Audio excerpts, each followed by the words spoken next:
Everyone you meet here would be happy to kill you, Officer Murphy told me. That's what you have to remember.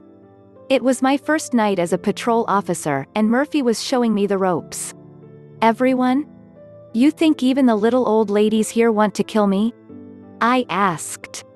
Murphy gave me a tight smile. All right, almost everyone. But you have to watch out for some of these old ladies. It wasn't the first time I had heard this sentiment. When I joined the Reserve Corps of Washington, D.C.'s Metropolitan Police Department, I went through the same police academy training as full-time career officers, and it often seemed that the primary lesson of our training was the same one Murphy tried to drive home on my first post-academy patrol shift: anyone can kill you at any time. At the academy, we learned that there were 1,000 ways for cops to be hurt or killed. Unwitting police officers conducted traffic stops, only to be gunned down by meth addicts previously invisible behind dark-tinted rear windows.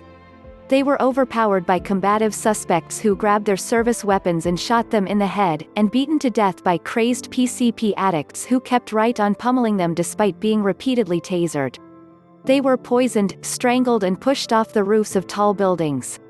The dead cops were all heroes. But, our instructors quietly intimated, they were also failures. Mostly, we were told, they died because they weren't prepared. They let down their guard. They interviewed domestic violence suspects in their kitchens, forgetting that kitchens are full of weapons, until the suspect grabbed a butcher knife from a drawer and stabbed them in the heart.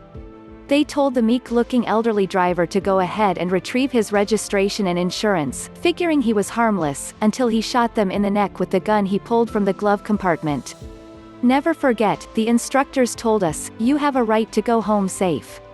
Going home safe after each shift was an achievable goal, but it required constantly reminding yourself that of the police mantra: there's no such thing as a routine call. Any situation could turn lethal in an instant. There's plenty of truth to this. Just weeks before I began my police academy training, Ashley Guindon, a young officer in a neighboring jurisdiction, was shot and killed while responding to a domestic violence call, on her first day on the job. It happens. But statistically, being a police officer is not nearly as dangerous as most cops imagine. Contrary to popular mythology, policing is not even close to being the nation's most dangerous job. That honor typically goes to logging, fishing, roofing, refuse collection and a range of other unglamorous occupations.